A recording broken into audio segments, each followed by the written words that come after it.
You are listening to the Chompcast. Welcome to the official podcast of Swordchomp. My name is Morgan Barnes, and I am joined by the rest of the Chompcast. Joshua Fowler. Evening, ladies. Fish. Hey. Hey there, big boy. Shay Layton. Hey, Daddy.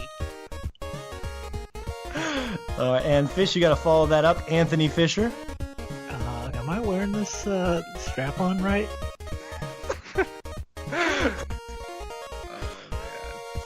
I don't even know. You totally threw me off of that, Fish. That was brilliant. I love it. Very rarely am I speechless. Spin around. Let me. Yeah. Oh, that looks. Yeah. Hang on. The right side. Tonight we will be talking about pegging. Is, Josh, There you Josh go. did he get the seal of approval from you? Does it look good? Yeah. He was the right strap is a little loose. We got it. Okay. That's Nice and straight. Thank you. No problem. You'll get it soon, Fish. You'll get it down. Today is a very special podcast. As you may have noticed, we have a real treat for our listeners today as we take a break from our usual game review debate show to break down and discuss our favorite boss battles of all time. And I will get to the rules on that a little bit later. It should be tons of fun. So I'm really excited. I've been looking forward to podcasting all week. So thanks for joining us. Speaking of Nintendo, Josh, as we get into some proper introductions, you are like Mr. Nintendo. At least that's how I think of you. Are you okay with it? Mustache? No, that's not true. Don't lie to our listeners, Josh. No. How are you doing this week? Do you have fun making your list for your favorite boss battles? I did. I had a few on there that I had to whittle down, but yeah, it was fun going through a bunch of bosses that I've not seen in some time. Yeah, and I was thinking about that when I was like, man, I was trying to think. I called you Mr. Nintendo. We used to call you the Space Cowboy. Like, do you have any like legitimate nicknames? I was thinking about nicknames today for some reason before the show. Like, do you actually have like legitimate nicknames that your family gives you that maybe we wouldn't know about? Anything interesting you could tell us? Joey's dad. Oh, I mean, that's kind of going to be my name for the next, 20 years at this point. So, Daddy. Yeah. Well, Shay had that right at the beginning of the show then. Daddy. All right. My question is, what happens after 20 years, Josh? What are you called then? No one will give a shit about me then. Oh, I will. Mm-hmm. I'll give a shit. We'll still call you Daddy. Forever and always. Then at that point, Josh will be wise and old and have a nice mustache, and it'll be glorious. Mm-hmm. And Shay, I was thinking about the professor, as we used to call you, because you're the only one here who bothered to get a real education and do something with his life. How are you doing this week, Shay? That's a little generous. I appreciate that, but I'm doing well. This boss battle, I've been really excited to talk about boss battles with you guys because I always want to talk about them with friends, and there's not a lot of friends I trust their opinions on or want to discuss issues like this. Not issues, but subjects. So I'm really excited to delve in. It's so many the ones issues. That matter. Bosses. The ones that matter. Exactly. So I'm ready to delve in, and I'm ready to examine your guys' choices. Very nice. Well, and this whole show and concept was sort of your idea in a way, because you wanted to have these sort of roundtable discussion shows to break up the other shows. So yeah, definitely. I think it'll be good for our listeners, just because I know a lot of people really like to just like discuss and talk about what ifs and whatnot in gaming or sports. So for us, it'll just kind of be like us bullshitting and comparing bosses and seeing who has the biggest one,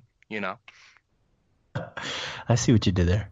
And you're right, because in a lot of ways, people don't know us. We're not people that really have any sort of credibility. So this is just a fun way for people to get to see our personalities through our picks.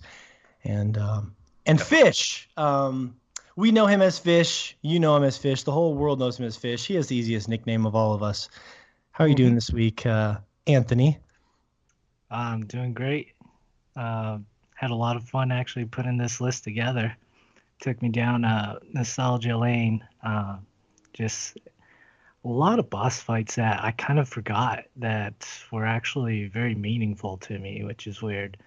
Like, I think I thought of three right off the top of my head whenever I was making my list, and then the rest I kind of had to search by going by all the games that I played, and then I would start to remember them, and then I would just feel all nostalgic about the different choices that I was going to make, and it was a little tough, but I'm pretty happy with my top 10 list that I got going on right now. Yeah, yeah. For me, it was kind of the same way. Just like the first ones that came to mind after my entire life of gaming were the ones I immediately wrote down. For whatever reason, if they stuck with me, that's where I started. So I want to kind of get some ground rules here before we get into our top 10 so people who are listening kind of know what's going on. The first thing we're going to do to make this dramatic is we're all going to go down our top 10 bosses of all time, our favorites, our favorite bosses. Each of us have a top 10. And then after we break down those lists and discuss them, just have a good old time, we're going to try to get together and have a consensus Swordchomp top 5 bosses of all time, where we try to hash it out. And if we were to put our stamp of approval on the top 5 bosses, what would they be? So that'll be the second section. And then we're going to wrap up the show with some news and all that good stuff. So I think we get right to it. We'll get a nice flow here going. Josh, I will start with you. To get this thing rolling with your number 10. Did you, I guess I should say, did you number yours by order, or did you just make like a 10 of any order? They're not in any particular order. Okay, I just wanted to acknowledge that for our listeners in case they're wondering if you had ordered them. So yeah. All right. At number 10 is The Boss from Metal Gear Solid 3. That's a good one. Oh yeah. Well, probably the best. Yeah, definitely the best in that game. Just uses the mechanics really well. Has a really fun story around it. It's great. It's a great fight. Yeah, it's a very climatic type of fight, especially to that whole story of that game. What was it about, Josh? Like, because Metal Gear Solid has a rich history of bosses, and we may hear some other ones pop up on some of our other lists. We'll see. What was it about that fight? Presumably that stuck out from a lot of the other Metal Gear bosses for you after all these years? Well, 3 probably has my favorite story in it. It's ridiculous and over the top like all of them. But in that one, you're playing as Big Boss during the 60s.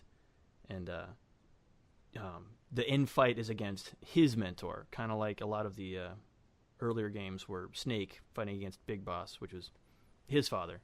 And so it worked really well on just a story level.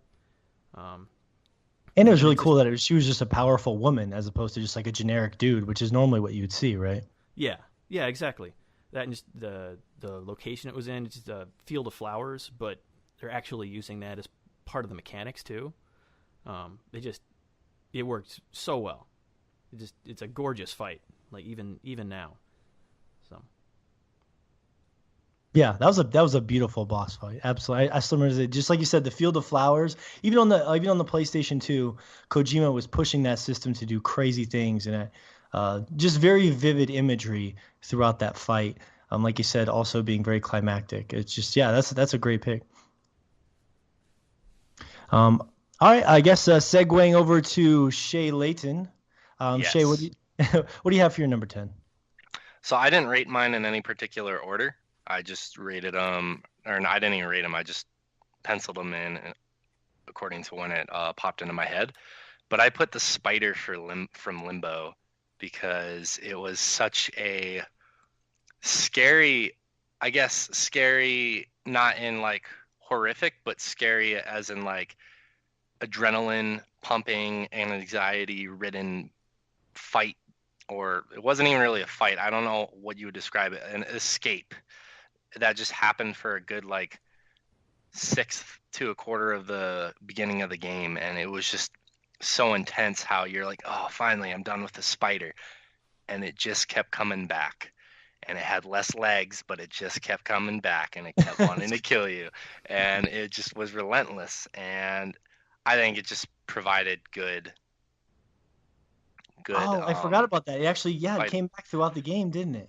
Yeah, you have to like encounter it 3 or 4 different times. Yeah, it's been so long I forgot. How do you feel about that, Josh? We got a Limbo pick on the list. No, that definitely is a great boss. As much as I wouldn't even say I dislike the game.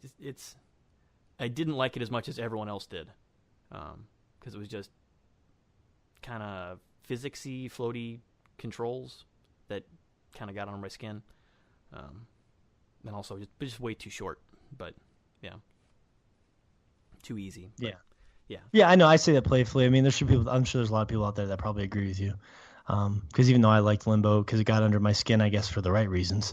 That's an interesting choice. As people will tell from listening to this, some of our picks might not be traditional boss battles as you might think, and that's fine.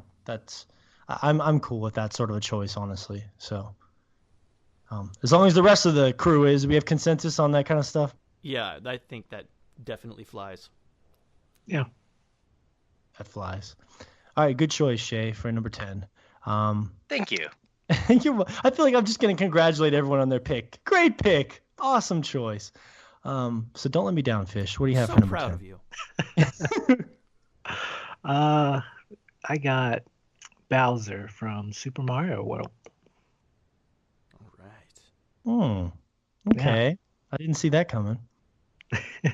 I had to put something in there from like my very younger years when I had a Super Nintendo, and I figured I'd put that in there because as a kid, I thought the mechanics of kicking up a turtle shell up over and landing it on him was just the most awesomest thing ever. just don't, yeah, because that was the whole trick. If I remember right with that boss, he was like floating in this little like propeller vehicle thing, and you had to like throw the turtles up to knock him in. I vaguely remember it's something like that, right? Yep. Yeah. He's flying in a big propeller with like a clown face on there for some reason, and it's kind of weird, and the music's kind of going with. I forgot what the music sounded like in there. I didn't go back and watch that. I think it's probably just Mario music. It's Mario, yeah. But yeah, I just enjoyed it as a kid, and I must have beat that game at least 6 different times as a kid. So and always whenever I got to the last part, as soon as that castle opened up, I was like, yes, I get the fuck up Bowser. So it was more of an enjoyable boss that I love doing. Yeah, that's a good one. And one thing I was going to mention, if we come across any cross-section in our list, I guess we can all just bring it up. Like, let's say Josh also had Bowser. Do you have Bowser on your list, for example, Josh? No, I almost did, but not from that Mario game. But it's so iconic. It got knocked out of the running. Yeah. I was wondering if Josh was going to have that on there for some reason. I would have pegged that for Josh. almost did, because it didn't make the list, but I really enjoyed the way you fight Bowser in Super Mario Galaxy. It's just really enjoyable because it kind of it used the worlds the way that the mechanic of the whole game worked, where you fought them around just a really small planet. It was lots of fun. So yeah, and if we have any cross section, like somebody else has something on their list, we can just bring it up at that time, I guess, and kill 2 birds with 1 stone. But it sounds like we're in the clear so far. I had 2 birds with 1 stone as a boss on my list. Damn it! That's my number 3. Which game was that one from? That was. It was the I don't know. I got nothing smart ass. You were going somewhere with it, and we lost. I was, and then I just Right. I failed. I had the one from Banjo-Kazooie. Finish the fight. So. Okay. There you go. Good call. Good call. If there really is 2 birds with 1 stone from Banjo-Kazooie, I'm gonna be really impressed, Josh. I have no idea, but that would be amazing. That would be, the world would just implode. My number 10, and some of these are gonna seem kind of weird. So, with my back end, it was a good choice, Fish. By the way, good choice. Thank you. Gotta be the supporter. Bravo. My number 10 was kind of a weird one for some reason. One that stuck out of my mind was from the game Super Meat Boy, which I know is one of all of our favorite games. Hey, Fish, did you ever play Super Meat Boy?